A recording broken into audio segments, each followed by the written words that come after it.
Ay, mapagpalang araw sa inyong lahat.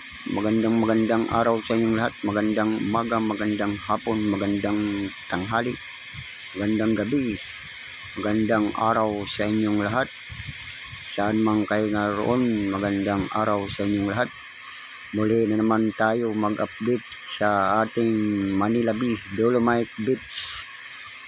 At sa araw na ito, ang ating update, i-update ko kung ano ang mga kaganapan dito sa Manila Bay. Ayan o.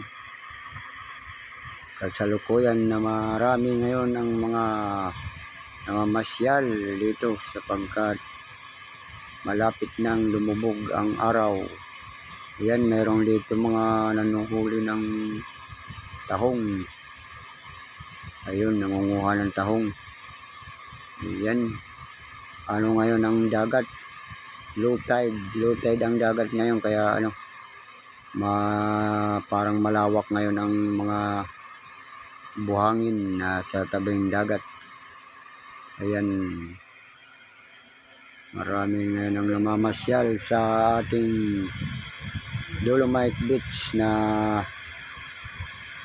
kalukuyan na napakalinis na at wala masyadong mga basura sapagkat wala siyang masyadong alon at walang malakas na hangin na magpapadpad ng ating mga basura.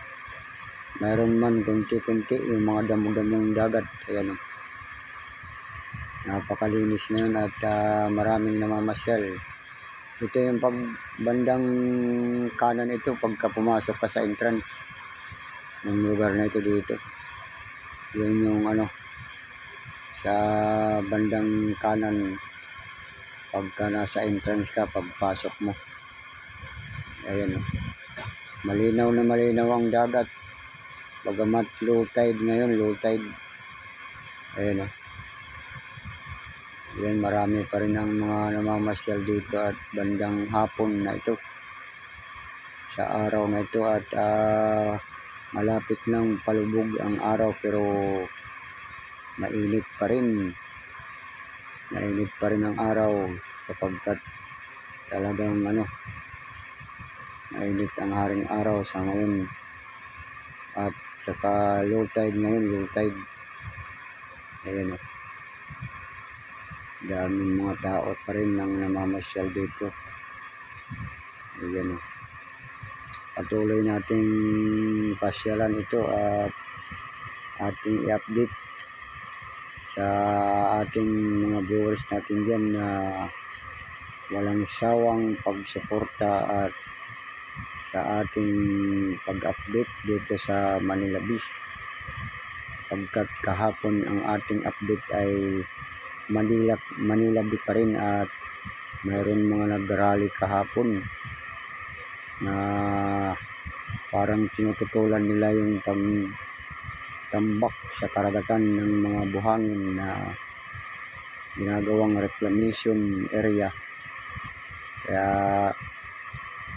nagrally ang mga tao na kailangan itigil na daw yung reclamation pagkat maraming napipinsala at mga baha daw sa karatig lugar.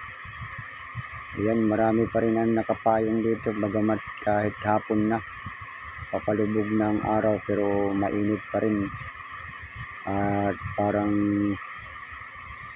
pumapasok pa rin yung sikat ng araw kahit hapon na. Kaya ayan yung mga bata gusto na magtampisaw dyan sa dagat sapagkat kaya lang bawal pang maligo. Yun o, lumulusong talaga, hindi mapigilan. Lumulusong yung mga bata kung gusto na magtampisaw sa dagat. Ayun, hindi lang bata, pati yung mga malalaki. Ayun o, mga bata o, gusto kaya lang bawal bawal pang maligo dito sa Manila Bay, kaya hindi pa pwede. Although malinis naman yung tubig ng Manila Bay na, kaya lang bawal pa rin maligo. Pinagbabawal pa rin maligo kaya wala pa rin naliligo dito sa lugar na ito. At sa pagka pwede na maligo, nako, lahat ng tao dyan maliligo na. At lahat na yung pupunta dyan maliligo. Kasi napakalapit ng beach na ito. Lapit sa Manila, hindi na kailangan magbiyahe ka ng napakalayo. Ayan. Yan, malinis na ang dagat. At ito, yung mga bata nga nagtatampisaw minsan, di mo mapigilan eh. Ayan, may nakapayong pa. Ano na, hapon na eh, magsasunset na eh. Kaya lang, mainit pa rin yung araw. Mainit pa rin yung sikat ng araw sa balat. Kaya nakapayong pa rin yung iba. Papayong pa rin sila. Kaya, ayan. May mga nakapayong pa. Yun. Kaya mga guys, at ating update sa araw na ito at malinis ngayon ang Manila Beach pagkat wala masyado ngayon ulan at malakas na hangin at malakas na alon na walang natatangay ng mga basura.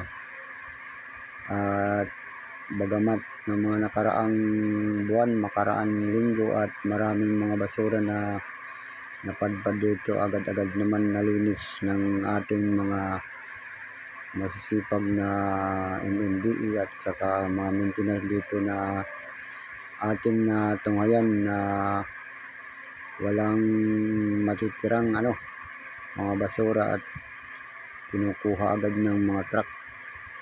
Bagamat mayroong mga unti-unting mga maliliit na basura, mga damo-damo na yung mga damong dagat at pero yung mga basurang mga tinapon wala na masyado, naubos na. Kaya salamat sa mga taong hindi na nagtatapon kung saan-saan sapagkat sa pag-oras ng bagyo at mga unos, tatangayin sa ating dalampasigan ang mga basura na ating tinapon. Kaya yun ang solusyon dito upang maging malinis ang lahat ng mga beach, mga dalampasigan natin na patuloy malinis. Ang solusyon talagang wala nang magtatapon ng mga basura. Kaya kung mayroon man mapapadpad ng mga basura dito, yung mga damo na lang, mga water lily.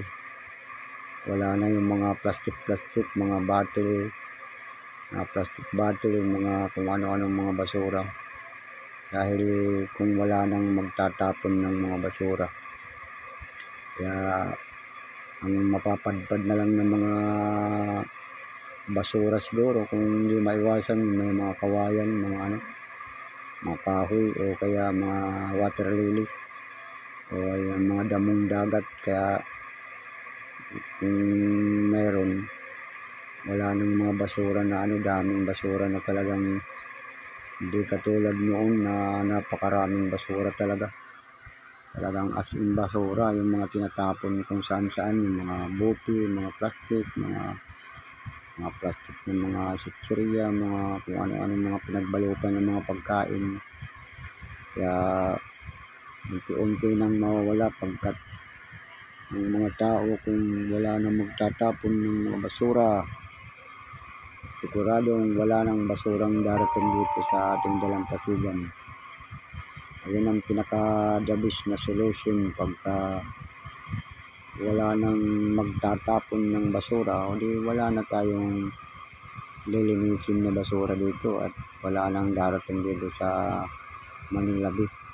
Patuloy nang malinis ang ating Dolomite Beach ng Manila Beach at napakaganda na kung wala nang mga basura. Kaya sana lahat ng mga